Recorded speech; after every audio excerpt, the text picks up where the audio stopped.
15 KG गंजेई सह चढ़ी गिरफ। बलांगीर जिला पाटनागढ़ पुलिस को बड़ सफलता। अभियुक्त छोट हेउ बा बड़ हेउ समस्त को धरी गिरफ करछि पाटनागढ़ पुलिस।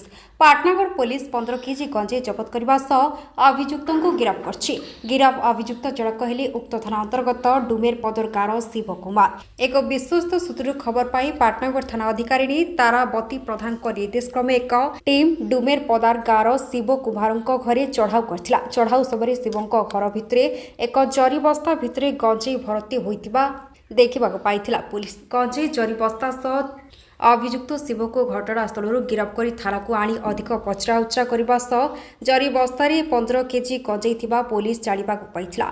एहापरे अभियुक्त को कोर्ट चालाण करछि पुलिस। एहापरे अभियुक्त को कोर्ट चालाण करछि पाटनागढ़ पुलिस। कोर्ट रे जामिन नामंजूर हेबारु ताकू विचार विभागीय हाजत को पठाई दिया जाइतिबा नै थाना अधिकारी ताराबती प्रधान सूचना दैछन्ति। वेदवर छत्रियांको रिपोर्ट कोशल।